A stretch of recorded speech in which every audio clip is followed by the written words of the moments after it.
My name is Jenny, and I'm 32 years old. I work as a nurse. My life used to be calm and steady, but during the preparations for my wedding, everything was turned upside down. The shadow of family in September 2025, my fiancé, Eric, and I were joyfully preparing for our wedding. Eric is kind and dependable. He works in a technology company, not a flashy title, but he always offers me warmth and support when I'm exhausted. Yet, my family was filled with prejudice against him.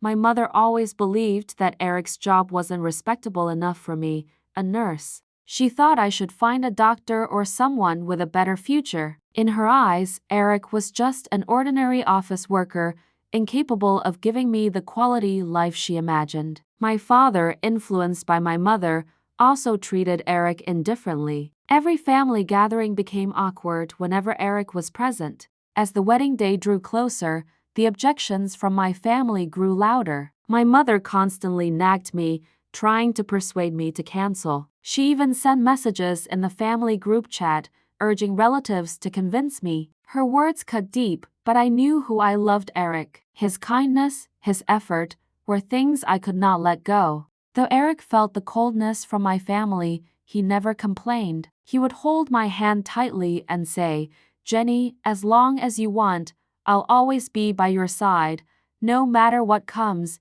His words gave me the courage to stand firm.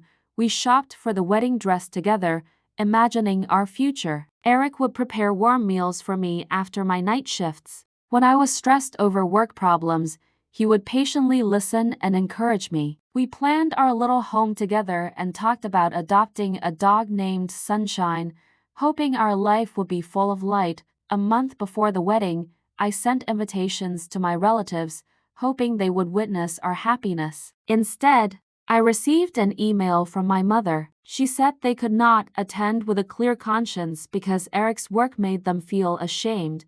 At that moment, my heart felt frozen. I looked at the email, tears blurring my vision. Eric held me gently, saying, "Jenny, don't be sad. Even if they don't come, we have each other." I leaned into his embrace, feeling both anger and helplessness. The night before the wedding, my mother called. Her voice was cold and firm. "Jenny, you can still cancel the wedding. Don't embarrass us in front of the family." My hands trembled as I held the phone. I said, "Mom, I will not cancel. I love Eric. This is my choice." She snorted and hung up. The wedding day. On October 14th, 2025, the wedding went on as planned. I walked down the aisle in a pure white dress, holding a bouquet, toward the empty seats reserved for my family. My heart ached, but at the end of the aisle stood Eric, his eyes full of love and encouragement, giving me the strength to keep walking. Halfway through the ceremony, a guest suddenly collapsed, pale and struggling to breathe.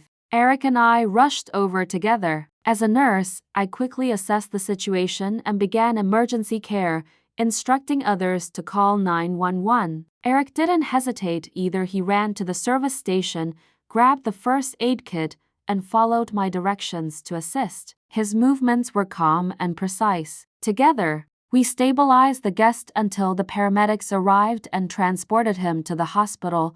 Afterward, an elderly man approached us. "Thank you, young man, and you, nurse. If it weren't for you, my wife could have been in serious danger today." "Were you in medical training before?" Eric smiled awkwardly. "I was a medical student, but family circumstances prevented me from continuing." I never forgot what I learned. Hearing this, I felt deeply moved and saw Eric in a new light.